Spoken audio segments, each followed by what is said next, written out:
Yes master come யாரை பற்றி பார்க்க போகிறோம்னா அதிமுகவில் பார்த்தீங்கன்னா ஓபிஎஸ்ஐ இணைக்கணும். அது பார்த்தீங்கன்னா ஆகஸ்ட் 15க்குள்ளே இணைக்கணுன்ற மாதிரி டெல்லியிலேருந்து பார்த்தீங்கன்னா மிகப்பெரிய நெருக்கடி பார்த்தீங்கன்னா ஒரு 6 முன்னாள் அமைச்சருக்கு ஒரு நெருக்கடி கொடுத்துருக்காங்க. எடப்பாடி பழனிசாமிட்டையும் இதை சொல்லியிருக்காங்க, ஓபிஎஸ்ஐ இணைக்க சொல்லி.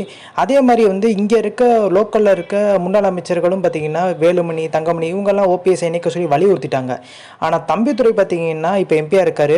அவர் ராஜ்யசபா பேசும்போது மிகப்பெரிய ஒரு அதிர்ச்சி அதிமுக ஆகுது. அவர் பாஜகவுக்கு சாதகமாக பேசுகிறார். ஸோ இப்போ ஓபிஎஸ் ஆதரவு மனநிலைக்கு போயிட்டாங்க.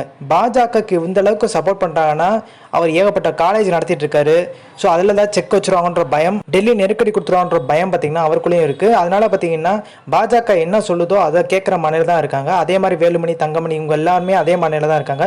இதனால வச்சுட்டு பார்க்கணும், இடி ஏதாச்சும் சிபிஐ ரைடு விட்டுருவாங்கன்ற பயம் பார்த்தீங்கன்னா அவங்களுக்குள்ளே இருக்குது. இப்போ செந்தில் பாலாஜி பார்த்தீங்கன்னா ஒரு வாட்ச் பில்லு கேட்டார். அதனால பார்த்தீங்கன்னா கிட்டத்தட்ட ஒரு வருஷமாக உள்ளதான் இருக்காரு. ஸோ இதெல்லாம் மனசில் வச்சு தான் பார்த்தீங்கன்னா முன்னாள் அமைச்சர்கள் பார்த்தீங்கன்னா வேலுமணி, தங்கமணி, விஜயபாஸ்கர்லாம் பார்த்தீங்கன்னா ஓபிஎஸ்ஐ இணைக்க சொல்லியும் பாஜகவோட கூட்டணி வைக்கும் சொல்லி எடப்பாடி பழனிசாமிக்கு அழுத்தம் கொடுத்து வராங்க. ஸோ இந்த இன்ஃபர்மேஷன் பிடிச்சா like, share, subscribe. Thanks for வாட்சிங் திஸ் வீடியோ.